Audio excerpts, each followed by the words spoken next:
ಸರಸಿಯೋ ಮುಳುಗಿದವನ ಇರಿದು ಕೊಲ್ಲುವುದವ ಪರಿಣಿತಿ ಇದು ಭಾವ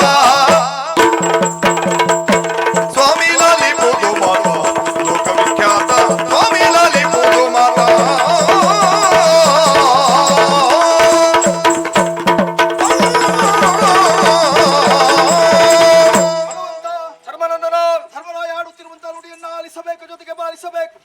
ಇಲ್ಲಿಯವರೆಗೂ ತಮ್ಮ ನಿರ್ದೇಶನದಂತೆ ಕಾರ್ಯಭಾರದತ್ತ ಮನ ಮಾಡಿದವರು ನಾವು. ಹೌದು, ಆದರೆ ಕೊನೆಯದಾಗಿ ಜಯವು ನಮ್ಮ ಪಾಲಿಗೆ ಲಭ್ಯವಾಗ್ತದೆ ಎನ್ನುವಂತಹ ನಿರೀಕ್ಷೆಯನ್ನ ಇಟ್ಟುಕೊಂಡವರು ನಾವಾಗಿದ್ದೆ. ಸರಿ, ಯಾಕೆಂತ ಹೇಳಿದ್ರೆ ತನ್ನ ಬಲವನ್ನೆಲ್ಲವನ್ನ ಕಳೆದುಕೊಂಡಿದ್ದಾನೆ ಕೌರವೇಶ್ವರ. ಹೌದು, ಹಾಗಂತ ಅಳಿದುಳಿದ ಬಲವನ್ನ ಸೇರಿಸಿಕೊಂಡು ಮತ್ತೆ ಯುದ್ಧಕ್ಕೆ ಬರ್ತಾನೆ ಎನ್ನುವುದಾಗಿ ನಮ್ಮ ನಿರೀಕ್ಷೆಯಾಗಿತ್ತು. ಆದ್ರೆ ಅದೆಲ್ಲವೂ ಸುಳ್ಳಾಗಿ ಹೋಯಿತು. ತನ್ನ ಜೀವ ರಕ್ಷಣೆಗಾಗಿ ಸರೋವರದಲ್ಲಿ ಅವಿತು ಕುಳಿತುಕೊಂಡಿದ್ದಾನೆ ಎನ್ನುವ ಆ ಇರವು ನಮಗೆ ಸಿಕ್ಕಿದೆ. ಅವ ಅಲ್ಲಿದ್ದಾನೆ ಅಂತ ಆದ್ರೆ ನೀವು ಯಾಕೆ ಇಲ್ಲಿದ್ದೀರಿ? ಕಾರಣ ಉಂಟು. ಈ ರೀತಿಯಾಗಿ ರಣಕ್ಷೇತ್ರಕ್ಕೆ ವಿಮುಖನಾಗಿ ಆ ನೀರಿನಲ್ಲಿ ಅವಿತು ಕುಳಿತುಕೊಳ್ತಾನೆ ಒಬ್ಬಾತ ಅಂತ ಆದರೆ ಆತನನ್ನ ಕೊಲ್ಲುವುದು ಧರ್ಮವೇ? ಇದು ನಿನಗೆ ಧರ್ಮ ಜಿಜ್ಞಾಸೆ. ಅಯ್ಯ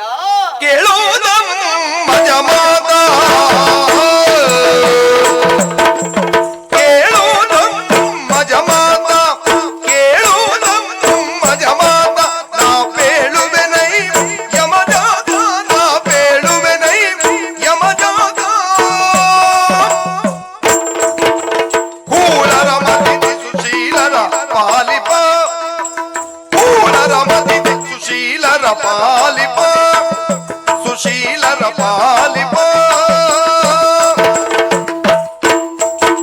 ಶೀಲವು ನಿಮ್ಮನ ಬಾಲರ ಬಿರುದಿದು ಶೀಲವು ನಿಮ್ಮನ ಬಾಲರ ಬಿರುದಿದು ಕುಳರ ಮದಿದು ಶೀಲರ ಪಾಲಿಪ ಶೀಲವು ನಿಮ್ಮನ ಬಾಲರ ಬಿರುದಿದು.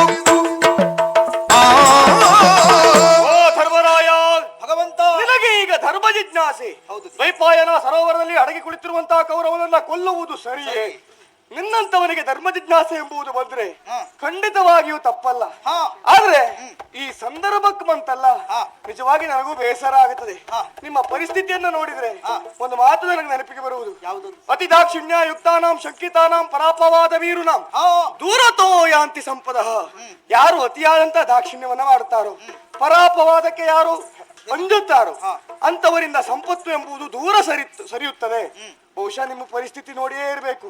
ಶಾಸ್ತ್ರಜ್ಞರಿಗೆ ಈ ವಾಕ್ಯವನ್ನು ನೆನಪಾದದ್ದು. ಅದಲ್ಲದೆ ಹೋದ್ರೆ ಕೌರವನೊಬ್ಬ ದುಷ್ಟ. ನೋಡು, ನಾಳೆ ಎಂದರೆ ಪಟ್ಟವನ್ನ ಏರಿ ಅರಸನಾಗಿ ಮೆರೆಯಬೇಕಾದವನಿ ಅರಸನ ಕರ್ತವ್ಯ ಏನು ಅಂತ ಯೋಚನೆ ಮಾಡಿದ್ರೆ ದುರುಳರನ್ನ ವಧಿಸಿ ಒಳ್ಳೆಯವರನ್ನ ರಕ್ಷಿಸಬೇಕಾದದ್ದು ಆತನಿಗಿರುವಂತ ಹೊಣೆಗಾರಿಕೆ. ಹಾಗಾಗಿ ಯೋಚಿಸುವುದು ಬೇಡ, ಅವನನ್ನ ವಧಿಸುವುದೇ ಧರ್ಮ. ಭಗವಂತ ವಧಿಸುವುದೇನೋ ಸರಿ, ಆದ್ರೆ ಅವ ನ್ಯಾಯ ಮಾಡಿದ್ದಂಥದ್ದು ಎನ್ನುವುದಾಗಿ ಬೇಡವಾ? ನಿನಗೆ ಯಾವುದು ನೆನಪಿಲ್ವಾ? ಕೆಲವಷ್ಟ ನೆನಪೇನೆ. ಕಪಟದಿದ್ಯೂತವನಾಡಿ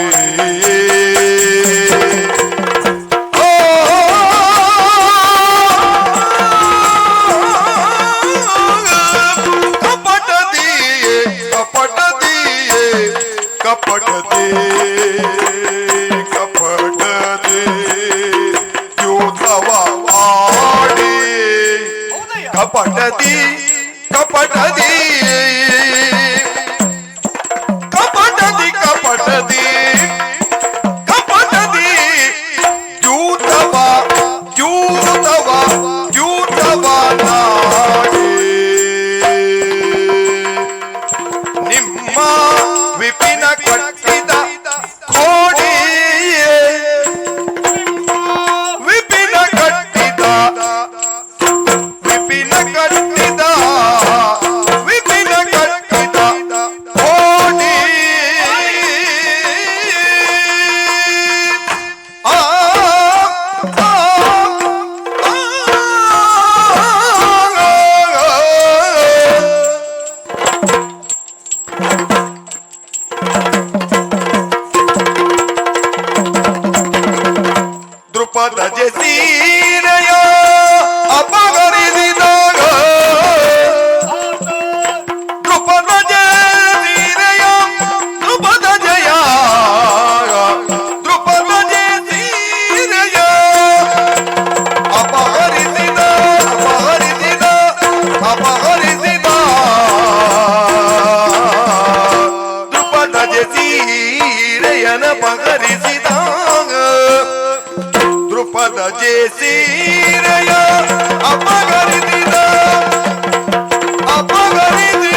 ಸರಿ ದೇವ್ರೆ, ಹಾ. ಅನ್ಯಾಯ ಮಾಡ್ಲಿಲ್ಲ ಅಂತ ಅನ್ನಿಸ್ತವ. ಅಂತಹ ಯಾವ ತಪ್ಪನ್ನು ಮಾಡಿದ್ದಾನೆ? ಹೌದೌದೌದು. ಅಯ್ಯ, ನನಗೆ ಮರೆಯಬೇಕು. ಹೌದು, ಹಾ. ನಮಗೆ ಮತ್ತೊಬ್ಬರು ನೀಡಿದಂತ ಉಪಟಳವನ್ನ ಹಾ. ಯಾವ ಕಾರಣಕ್ಕೂ ಮರೆಯಬಾರದು. ಕೆಲವೊಮ್ಮೆ ಇರ್ತದೆ ಸಣ್ಣ ಸಣ್ಣ ತಪ್ಪುಗಳು ಘಟಿಸಿದ್ದೇ ಹೌದು ಅಂತಾದ್ರೆ ಹಾ. ಅದನ್ನೆಲ್ಲ ನೆನಪಿನಲ್ಲಿಟ್ಟುಕೊಂಡು ದ್ವೇಷವನ್ನ ಬೆಳೆಸುವುದಕ್ಕಾಗುವುದಿಲ್ಲ. ಆಗುವುದು. ಆದ್ರೆ ಹಾ. ಕೌರವ ಮಾಡಿದಂತಹ ಪ್ರತಿಯೊಂದು ತಪ್ಪು ಕೂಡ ಹಾ. ನಿಮ್ಮ ಪಾಲಿಗೆ ಅದರಿಂದ ಆದದ್ದು ಅನ್ಯಾಯ. ಹಾಗಾಗಿ ಅದು ಯಾವುದನ್ನು ನೀವು ಮರೆಯಲೇಬಾರದು. ಹೆಚ್ಚೇನೋ ಈ ಭೀಮ ಉಣ್ಣುವಂತ ಅನ್ನಕ್ಕೆ ವಿಷವನ್ನ ಬೆರೆಸಿದವ ಅವಲ್ವಾ? ಕೇವಲ ಅಷ್ಟು ಮಾತ್ರ ಅಲ್ಲ, ನೀವು ಉಳಿದುಕೊಂಡಿರುವಂತ ಮನೆಗೆ ಕಿಚ್ಚನ್ನ ಹೊತ್ತೆಸಿದವ ಅವನಲ್ವಾ? ಅದ್ಯಾವುದೂ ಬೇಡ. ನಿಮ್ಮೆಲ್ಲರ ಮನಸ್ಸಿಗೆ ಅತಿಯಾದಂತ ನೋವುಂಟು ಮಾಡಿದ್ದು ಕಪಟದಲ್ಲಿ ದ್ಯೂತವನ್ನ ಆಡಿದ್ದಾನೆ. ಆ ಮೂಲಕವಾಗಿ ನಿಮ್ಮನ್ನ ವಿಪಿನಕ್ಕೆ ಅಟ್ಟಿದಂತ ಕೋಡಿ ಅವ ಹೇಳಿದ ತಪ್ಪಾಗ್ಲಿಕ್ಕಿಲ್ಲ. ಕೇವಲ ಅಷ್ಟು ಮಾತ್ರ ಅಲ್ಲ, ದ್ರೌಪದಿಯ ವಸ್ತ್ರಾಪಹರಣಕ್ಕೆ ಪ್ರಯತ್ನಿಸಿದಂತಹ ದುರುಳ. ಇಂಥವರೆಲ್ಲರನ್ನ ಯಾವ ಸಾಲಿಗೆ ಸೇರಿಸ್ತಾರೆ ಹೇಳು? ಆತ ತಾಯಿಯ ವರ್ಗಕ್ಕೆ ಸೇರಿಸುತ್ತಾರೆ. ಉಣ್ಣುವ ಅನ್ನಕ್ಕೆ ವಿಷವಿಕ್ಕುವವನನ್ನು, ಉಳಿಯುವ ಮನೆಗೆ ಕಿಚ್ಚನ್ನ ಹೊತ್ತಿಸುವವನನ್ನು, ಪರಸ್ತ್ರೀಗೆ ತಪ್ಪಿ ನಡೆಯುವವನನ್ನು, ಪರರ ಆಸ್ತಿಯನ್ನ ಕಬಳಿಸುವುದಕ್ಕೆ ಮುಂದಾಗುವವನನ್ನು ಆತ ತಾಯಿಗಳ ವರ್ಗಕ್ಕೆ ಸೇರಿಸುತ್ತಾರೆ. ಅಂತವರನ್ನು ಕೊಲ್ಲುವ ಸಂದರ್ಭದಲ್ಲಿ ನಮ್ಮ ಕೈಯಲ್ಲಿ ಯಾವ ಆಯುಧವೂ ಇಲ್ಲದೆ ಹೋದ್ರೆ ಕೊನೆಗೆ ಒಂದು ಕಲ್ಲು ಗುಂಡನ್ನಾದ್ರೂ ಎತ್ತಿ ಹೊಡೆದು ಕೊಲ್ಲಲೇಬೇಕು ಅಂತ ಶಾಸ್ತ್ರ ಹೇಳುತ್ತದೆ. ನೋಡು, ಇಷ್ಟೆಲ್ಲ ತಪ್ಪುಗಳನ್ನ ಮಾಡಿರುವಂತಹ ಕೌರವನನ್ನ ಬಿಟ್ಟರೆ ಧರ್ಮ ಅಂತ ಹೇಳಿಸಿಕೊಳ್ಳುವುದಿಲ್ಲ. ಅದು ಧರ್ಮವೇ ಆಗುತ್ತದೆ. ಹಾಗಾಗಿ ಅವನನ್ನು ಕೊಲ್ಲುವುದು ಧರ್ಮವೇ ಧರ್ಮವೇ ಧರ್ಮವೇ. ಭಗವಂತ, ಅವನೇನೋ ಕೆಟ್ಟವ ಎನ್ನುವುದಾಗಿ ನಾನು ಒಪ್ಪಿಕೊಳ್ತೇನೆ. ಆದ್ರೆ ಬಂಧು ಅಲ್ವಾ? ಆ ಸಮಸ್ಯೆ ನಿನಗೆ ಬೇಡವೇ ಬೇಡ. ಬಂಧು ಎಂಬ ಕಾರಣಕ್ಕಾಗಿ ನೀ ಶಂಕೆಗೊಳಗಾಗುವುದು ಬೇಡ. ಹಿಂದೊಂದು ಸಂದರ್ಭದಲ್ಲಿ ನನ್ನ ಮಾವನಾಗಿರುವಂತ ಕಂಸ, ಸೋದರ ಮಾವ ಅಂತ ಹೇಳಿದ್ರೆ ತಂದೆಗೆ ಸಮಾನ. ಆದ್ರೆ ಅವ ದುಷ್ಟತನದ ಕಾರ್ಯವನ್ನ ಮಾಡಿದ ಕಾರಣಕ್ಕಾಗಿ ಮಾವನೆಂಬುದನ್ನು ಯೋಚಿಸದೆ ಆತನನ್ನ ವಧಿಸಿದವ ನಾನು. ಕೊನೆಗೆ ನಿನ್ನಲ್ಲಿ ಯಾರಾದ್ರೂ ಶಾಸ್ತ್ರಜ್ಞರು ಬಂದು ಕೇಳಿದ್ರೆ ಬಂಧು ಆದ ಅವನನ್ನ ಯಾಕೆ ಕೊಂದೆ ಅಂತ ನನ್ನನ್ನ ಬೆರಳು ಮಾಡಿ ತೋರಿಸುವುದಕ್ಕಿಲ್ಲ. ನಾನು ಉತ್ತರ ಕೊಡ್ತೇನೆ. ಸದ್ಯಕ್ಕೆ ಅವನನ್ನು ಕೊಲ್ಲುವುದೇ. ಮತ್ತೆ ನಿನ್ ಪ್ರಶ್ನೆ ಉಂಟಾ?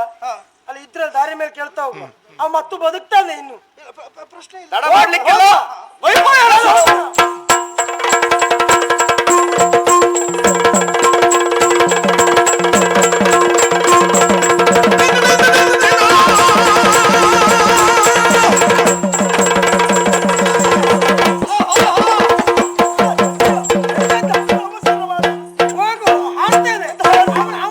ತಲೆ ಮಾಡಿದ್ದೇನೆ. ಅವು ನೀರಲ್ಲಿ ಅವಿತು ಕುಳಿತುಕೊಂಡಿದ್ದಾನೆ. ಹಾಗೆ ಕೊಲ್ಲಿಕ್ಕೆ ಆಗ್ತದ ಅವನನ್ನ? ಅಂದ್ರೆ ಹಾಗೆ ಕೊಲ್ಲಬಾರದು, ಕೊಲ್ಲಬಾರದು ಅಂತ. ನಿನ್ ಧರ್ಮ ಜಿಜ್ಞಾಸೆ ಇಲ್ಲೂ ಮುಗಿಯುವುದಲ್ವಾ ಮಾರಾಯ? ಮುಗಿಲಿಲ್ಲ. ಪುಣ್ಯಾತ್ಮ, ನಮ್ಗೆ ಅವಸರ ಇದ್ರು ಆದಿತ್ತು. ಅಣ್ಣನ ಮಾತನ್ನ ಮೀರಿ ಇಂಥ ಕೆಲಸ ಮಾಡಿದ್ದಾರೆ ಅಂತ ಆಗುದು ಬೇಡ. ನೀ ಅಣ್ಣನ ಮಾತು ಸ್ವಲ್ಪ ಕೇಳ್ಬೇಕು. ಆಯ್ತಪ್ಪ. ಹೌದೌದು, ಅವ್ರು ಹಿರಿಯ ಅವ ಹೇಳ್ದಾಗ ಆಗ್ಬೇಕು. ನೀ ಹಿರಿಯ ಸ್ಥಾನದಲ್ಲಿದ್ದವ್ರು ಹಾಗೆ ಮಾಡುದೇ ಹೌದಲ್ವಾ?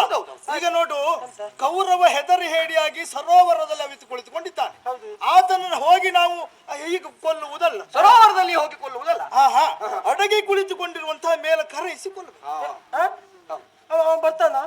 ಕರೆದ್ರೆ ಬರ್ತಾನ. ಪ್ರಯತ್ನ ಪಡಬೇಕು, ಪ್ರಯತ್ನ ಮಾಡ್ಬೇಕು. ಅದು ಬಂದ ಮೇಲಾದ್ರೂ ನನ್ಗೆ ಯುದ್ಧ ಮಾಡ್ಲಿಕ್ಕೆ ಕೊಡ್ತೀಯಲ್ಲ ನೀನು? ಅಲ್ಲ, ಬಂದ ಮೇಲೆ ನೋಡುವ. ಹೌದಲ್ಲ? ಕರಿಬೋಣ. ನಾನೇ ಕರೀತೇನೆ. ಆದಿತ್ತು ಆದಿತ್ತು. ಕೇಳು ಗೌರವ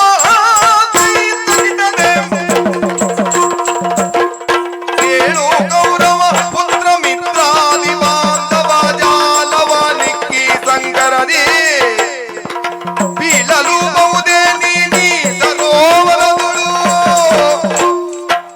ಎಳೆತ್ತ ಬಾರಯ್ಯ ಮುಗದೆ. ಪರಮೇಶ್ವರ, ಈ ರೀತಿಯಾಗಿ ನೀನು ನಿನ್ನಂತವನು ಮಾಡುವುದು ಸರಿಯೋ? ಇಲ್ಲ ಅಂತಾದ್ರೆ ನೆಲಕ್ಕಾಗಿ ಇಳಿಯುವನಲ್ಲ, ಛಳಕ್ಕಾಗಿ ಇಳಿಯುವವನು ಎನ್ನುವುದಾಗಿ ಹೇಳಿದವನು ನೀನು. ಜೊತೆಯಲ್ಲಿ ನಿನ್ನವರೆಲ್ಲರನ್ನ ಯುದ್ಧ ಕಣಕ್ಕೆ ಇಳಿಸಿ ಉಳಿದವರನ್ನ ಕಳೆದುಕೊಂಡವನು ನೀನು. ಈಗ ಜೀವರಕ್ಷಣೆಗಾಗಿ ಸರೋವರದಲ್ಲಿ ಅವಿತು ಕುಳಿತುಕೊಂಡ್ರೆ ಏನು ಪ್ರಯೋಜನ? ಮೊದಲೇ ನೀನು ಹೆಸರು ಮಾಡಿದವನು ಛಲದಂಕ ಚಕ್ರೇಶ್ವರ ಎನ್ನುವುದಾಗಿ. ಆ ಹೆಸರನ್ನ ನೀನು ಉಳಿಸಿಕೊಳ್ಳಬೇಕು ಅಂತಾದ್ರೆ ನೀರಲ್ಲಿ ಅವಿತು ಕುಳಿತುಕೊಂಡಿರುವುದಲ್ವಯ್ಯ. ಕರೆಯುತ್ತಾ ಇದ್ದವ ಧರ್ಮರಾಯ, ಬಾ ಬಾ ಬಾ ಬಾ ಬಾ ಯಾರು ಬಂದದ್ದೌದು, ಕೌರವ ಅಲ್ಲ, ಒಂದು ಕಪ್ಪೆ ಅಷ್ಟೇ ಅಷ್ಟೇ. ಹಾರಿದ್ದು ಯಾಕೆ? ಇವ ಆಡಿದ್ದು ಧರ್ಮರಾಜ, ಧರ್ಮದ ಮಾತು. ಧರ್ಮದ ಮಾತು. ಹೌದು. ಅವಲ್ಲಿದ್ದವ ಕೌರವ, ಅಧರ್ಮಿ. ಇವನ ಮಾತು ಅವನಿಗೆ ಜೀರ್ಣ ಆಗ್ತದ? ಮನಸ್ಸಿಗೆ ನಾಟುವುದೇ ಇಲ್ಲ. ನಾಟುವುದೇ ಇಲ್ಲ. ಮತ್ತೆ ಸ್ವಾಗತ ಭಾಷಣ ಆಯ್ತು ನಮ್ಮ ಅಣ್ಣನ ಅದು ಒಳ್ಳೇದಾಯ್ತು ಅಲ್ವಾ? ಆದ್ರೆ ಪ್ರಯತ್ನ ಹೀಗೆ ಮುಂದುವರಿಯಬೇಕಲ್ಲ. ಮುಂದುವರಿಬೇಕು ಅಂತ ಮತ್ತೆ ಕರಿಬಹುದು ಗಾಡದ ವಿನಃ ಬೆಣ್ಣೆ ಬರುವುದಿಲ್ಲ ಅಲ್ವಾ? ಹೌದೌದು ನೋಡಿ, ನಾನೊಮ್ಮೆ ನೋಡ್ತೇನೆ. ಪ್ರೀತಿಯೊಳಗೆ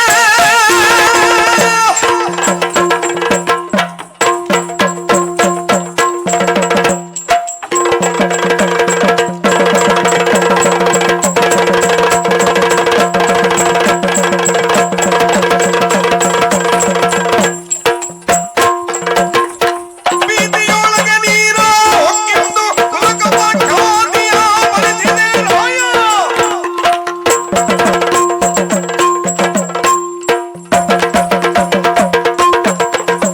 ಅವಗಾದಿಯ ಬರೆದಿದೆ ರಾಯ. ಬೇರುಗಾರು ಮೂಲಕ ನಗು ಮುಂದೆ ಮಾಡಿದ.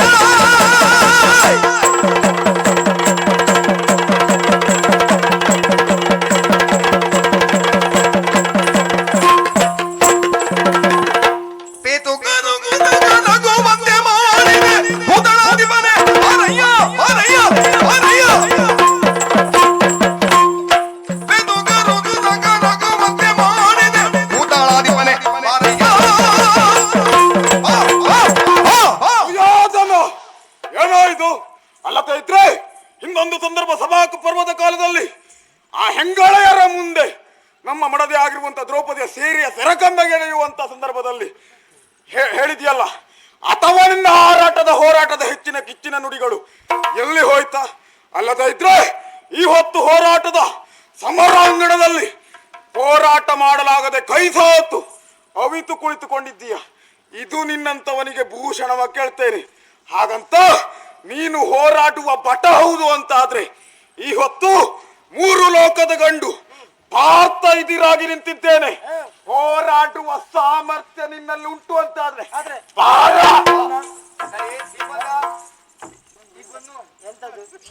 ಎಂತದ್ದು ಇಲ್ಲ ಹಾಗಂತ ಬಿಸಿಮ ಹುಟ್ಟಿಸಿದ್ದಾನೆ. ಹೌದೌದು ಖಂಡಿತ ಒಮ್ಮೆ ಬಿಸಿಯಾದದ್ದು. ಒಮ್ಮೆ ಬಿಸಿ ಆದದ್ದು ಹೌದು.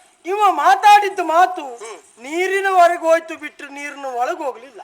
ಅವನ ಒಳಗೆ ಹೋಗ್ಲಿಲ್ಲ. ಅವ ಇದ್ದದ್ದು ನೀರಿನೊಳಗಲ್ವಾ ಅಲ್ವಾ? ಹಾಗಾಗಿ ಕೇಳಲಿಲ್ಲ.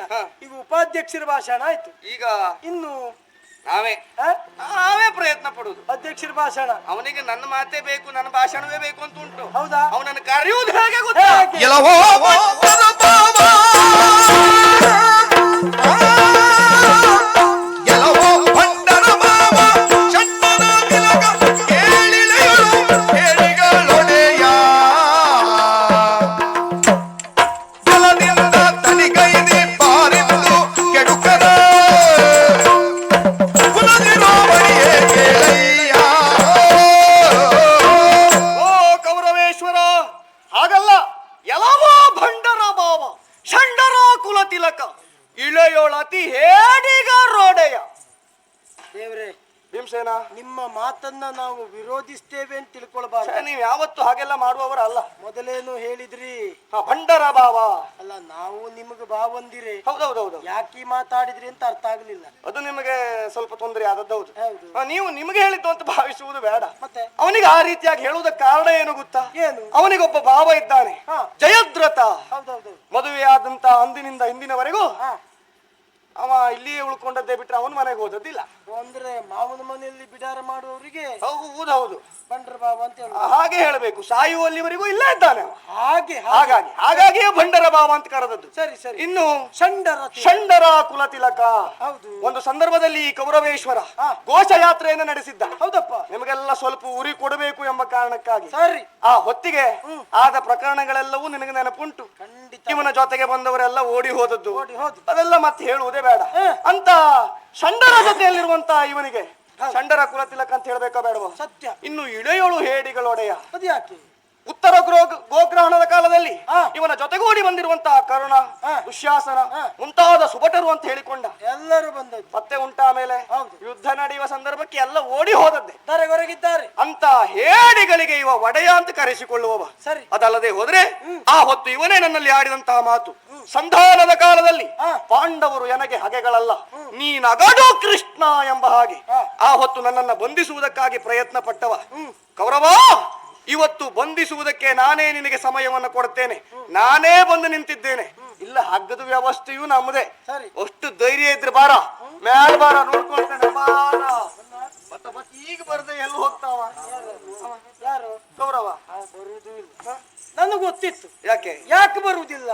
ಇದು ಬೆಣ್ಣೆ ತಿಂದು ಬಾಯಲ್ವ. ಅಯ್ಯೋ, ಎಷ್ಟಾದ್ರೂ ಮೃದುವಾಗಿ ಮಾತನಾಡುವುದು ಸ್ತ್ರೀಯರನ್ನ ಮರುಳುಗೊಳಿಸುವುದಕ್ಕಾದೀತೆ ಬಿಟ್ರೆ ಇಂಥವರಿಗೆಲ್ಲ ನಾಟ್ಲಿಕ್ಕಿಲ್ಲ. ಈ ಬಂಡ್ರಿಗೆಲ್ಲ ತಾಗುವುದಿಲ್ಲ. ತಾಗುವುದೇ ಇಲ್ಲ. ಯಾವತ್ತೂ ಹೇಗೆ ಬೆಣ್ಣೆ ಕರಗಬೇಕು ಅಂತಿದ್ರೆ ಬಿಸಿ ಮುಟ್ಟಬೇಕು. ಆ ಬಿಸಿ ಎಲ್ಲುಂಟು? ಮತ್ತೆ ಎಲ್ಲೆಲ್ಲೋ ಇಲ್ಲ. ಹೌದಾ? ಇಲ್ಲೇ ಉಂಟು. ನಾನೇ ಕರಿತೇನೆ. ಕರೆಯುವ ಬಗೆ ಭೂತಳವು ಬಿರಿವಂತೆ ಗದ್ದಿದೆ.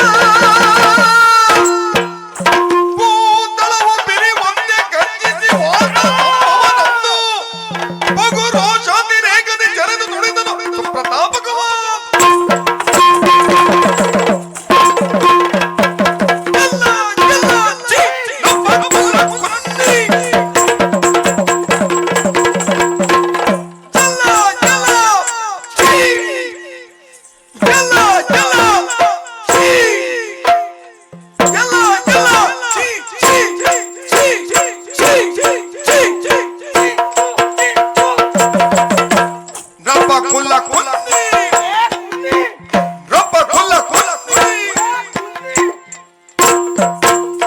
ಕಳವಿನ ಜೂಜಾಡುವ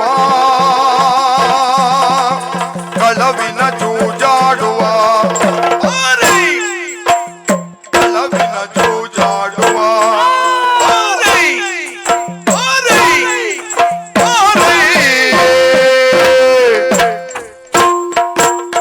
ಸಲಿಲ ತೊಳ್ಯಾತಕ್ಕೆ ಸುಮ್ಮನೆ ಮುಳುಗಿಗೆ ಸಲಿಲ ತೊಳ್ಯಾತಕ್ಕೆ ಸುಮ್ಮನೆ ಮುಳುಗಿಗೆ ಸುಮ್ಮನೆ ಮುಳುಗಿಗೆ ಸುಮ್ಮನೆ ಮುಳುಗಿಗೆ ಸುಮ್ಮನೆ ಮುಳುಗಿಗೆ ಸುಲಿದೈ ಸುಲಿದೈ ಸುಲಿದೈ ದುಮ್ಮದ ಸೀರೆಯ ಪಟಪಟ ಸಲಿಲ ತೊಳ್ಯಾತಕ್ಕೆ ಸುಮ್ಮನೆ ಮುಳುಗಿಗೆ ಸುಲಿದೈ ದುಮ್ಮದ ಸೀರೆಯ ಪಟಪಟ ರಪಕುಲ ಕುನ್ನಿ. ಖಂಡಿತ ಹೌದು. ಚಂದ್ರವಂಶದಲ್ಲಿ ಹುಟ್ಟಿರುವಂತಹ ನಿನ್ನಂತವನಿಗೆ ಇಂತಹ ಶಬ್ದ ಬಳಕೆ ಸಲ್ಲವಾಗಿತ್ತೋ ಏನೋ. ಆದ್ರೆ ಏನು ಮಾಡೋಣ, ನಿನ್ನಂತವನಿಗೆ ಅದುವೇ ಸರಿಯಾದದ್ದು. ಅಲ್ಲದೆ ಹೋದ್ರೆ ಶ್ವಾನಕ್ಕೊಂದು ಸ್ವಭಾವ ಉಂಟು. ಎದುರಿಗೆ ಹೋದವ ಗಂಭೀರ್ಯದಿಂದ ಹೋಗ್ತಾ ಇದ್ದವ ಬೆದರಿದನೋ ಅದು ಬೊಗಳುತ್ತದೆ. ಅದೇ ಕೈಯಲ್ಲೊಂದು ಆಯುಧ ಧರಿಸಿ ನಿಂತನೋ ಬಾಲವನ್ನ ಮುರುಟಿ ಓಡುವುದಕ್ಕೆ ಪ್ರಾರಂಭಿಸ್ತದೆ. ನಾವೆಷ್ಟು ಎನ್ನುವುದನ್ನು ಅರಿಯದೆ ನಮ್ಮ ಮೇಲೆ ಎರಗಿದವ ಒಂದು ಕಾಲಕ್ಕೆ ಈಗ ತಿರುಗಿ ಬಿದ್ದ ಕ್ಷಣ ಹೋಗಿ ನೀರಿನಲ್ಲಿ ಅಡಗಿ ಕುಳಿತುಕೊಂಡಿದ್ದಿ. ಅಂತಹ ರಣ ಹೇಳಿ ನೀನು ಹೇಳಿದೆಯಲ್ಲ, ಛಲದಂಕ ಚಕ್ರಾಶ್ವರ ನಾನು. ಛಲ ಎನ್ನುವುದು ಮನಸ್ಸಿನಲ್ಲಿ ಉಂಟು ಅಂತಾದ್ರೆ ಅವ ಸಾಯುವುದಕ್ಕೂ ಅಂಜುವವನಲ್ಲ, ಅಳುಕುವವನಲ್ಲ. ಜೀವಕ್ಕೆ ಅಂಜುವವರು ಯಾರು? ಹಣದಾಸೆ, ಭುವಿಯಾಸೆ, ಹೆಣ್ಣಿನ ಆಸೆ ಇರುವಂತವರೇ ಬಿಟ್ಟರೆ ಛಲದಿಂದ ಬದುಕುವವರಿಗೆ ಯಾವತ್ತೂ ಜೀವದಾಸೆ ಎನ್ನುವುದಿರುವುದಿಲ್ಲ. ನೀನೀಗ ನೀರಿನಲ್ಲಿ ಅವಿತು ಕುಳಿತದ್ದಕ್ಕಾಗಿ ಬದುಕಬೇಕು, ಈ ನಾಡನ್ನ ಮತ್ತೆ ಆಳಬೇಕು ಎನ್ನುವಂತ ಆಸೆಯಿಂದ. ಏ ಹೆಂಬೇಡಿ, ರಣಹೇಡಿ, ಬಾರ ಬಾರ. ಅಲ್ಲದೆ ಹೋದ್ರೆ ನೀನೇನು ಎನ್ನುವುದನ್ನು ನಾನು ನೋಡ್ತೇನೆ. ಹೋರಾಟ ಕಣಕ ನಿನ್ನಿಂದ ಆಗದೆ ಹೋದ್ರೆ ಬಾ ನೋಡ, ನಮ್ಮಣ್ಣ ಧರ್ಮರಾಜ ಪುರ್ಸೊತ್ತಲ್ಲಿದ್ದಾನೆ ಇವತ್ತು. ತಗೊಂಡು ಬಾ ಕೌಡೆ, ಅದಕ್ಕೂ ನಿನಗೆ ಸಮಯ ಅವಕಾಶ ನಾನು ಒದಗಿಸಿಕೊಡ್ತೇನೆ. ಅದು ನಿನ್ನ ಹತ್ರ ಆಗುವುದಿಲ್ಲ ಅಂತಾದ್ರೆ ನೋಡಲ್ಲಿ ನಮ್ಮ ಈವರ ಮಡದಿ ಪಾಂಚಾಲಿ ಸಿದ್ಧಳಾಗಿ ನಿಂತಿದ್ದಾಳೆ. ಆ ಹೊತ್ತು ತುಂಬಿದ ಸಭೆಯಲ್ಲಿ ಸೀರೆ ಸೆಳೆಸುವ ಯತ್ನ ಮಾಡಿದಿ. ಈ ಹೊತ್ತು ಎಳೆದು ನಿನ್ನ ಆಸೆ ಏನುಂಟು ಅದನ್ನು ತೀರಿಸಿಕೊಳ್ಳಬಹುದಂತೆ. ಅದಕ್ಕೂ ಅವಕಾಶ ಕೊಡ್ತೇನೆ. ಬಾರ ಬಾರ ಬಾರ. ಈ ಹೊತ್ತು ನಿನ್ನನ್ನ ಕರೀತಾ ಇದ್ದವ ಯಾರು ಗೊತ್ತುಂಟ ನಿನಗೆ?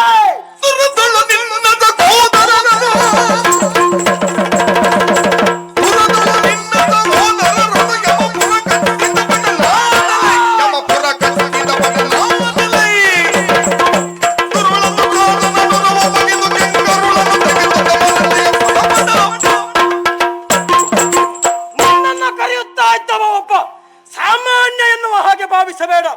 ಆ ಹೊತ್ತು ಪ್ರತಿ ಮಡದಿಯಾಗಿರುವಂತಹ ಪಾಂಚಾಲಯ ಸೀರೆ ಸೆಳೆಯುವ ಯತ್ನ ಮಾಡಿದ ಕಾಲಕ್ಕೆ ತುರುಳನಾಗಿರುವಂತಹ ದುಶ್ಯಾಸನನ ಮರವನ್ನ ಬಗೆದು ಕರಳನ್ನ ತೆಗೆದು ರಕ್ತ ಕುಡಿತೇನೆನ್ನುವ ಹಾಗೆ ಅಂತೆಯೇ ಪಂಥ ಮಾಡಿ ಆ ಪಂಥವನ್ನು ಈಡೇರಿಸಿದವನು ಅಲ್ಲ, ದೂರದಲ್ಲಿ ನಿನ್ನ ಸಹೋದರರ ಯಮಪುರ ಕಟ್ಟಿದ ಭಟ ನಾನೇ ಇದ್ದೇನೆ. ಈಗ ನನ್ನ 2ನೇ ಪ್ರತಿಜ್ಞೆ ಈಡೇರುವ ಕಾಲ ಬಂದಿದೆ. ಬಾರ ಮೇಲ್ ಬಾರ, ಬರುವುದಿಲ್ವಾ ಮರದ